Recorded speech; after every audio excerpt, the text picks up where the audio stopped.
আজকের টপিক হলো পলিনেশন অর্থাৎ পরাগযোগ।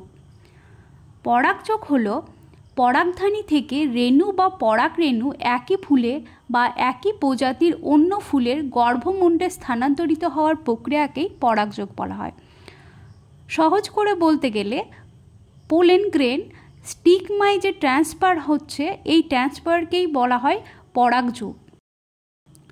উদ্ভিদের রিপ্রোডাকশনের একটা গুরুত্বপূর্ণ পদক্ষেপ হচ্ছে পলিনেশন।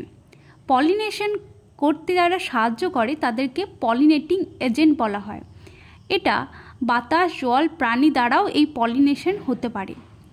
সফল পলিনেশন হলে পরে ফার্টিলাইজেশন হয় এবং সেটি পরবর্তী সময় বীজ এবং ফলের উৎপন্ন করে। পলিনেশনকে দুই ভাগে ভাগ করা হয়, সেলফ পলিনেশন এবং ক্রস পলিনেশন। সেলফ পলিনেশন আবার দুইভাবে ঘটতে পারে। একটা হচ্ছে অটোগ্যামি। অটোগ্যামিতে কি হচ্ছে যে একটা গাছেরই ফুলের একটি ফুলের মধ্যেই যখন পলিনেশন হচ্ছে তখন তাকে অটোগ্যামি বলা হয়। আর জিটোনোগ্যামি হচ্ছে যে দুটো ফুল একই গাছে দুটো ফুলের মধ্যে যখন পলিনেশন হচ্ছে তখন তাকে জিটোনোগ্যামি বলা হয়।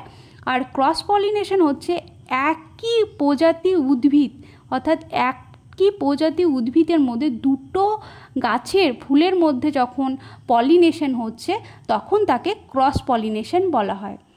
Thank you for watching my video.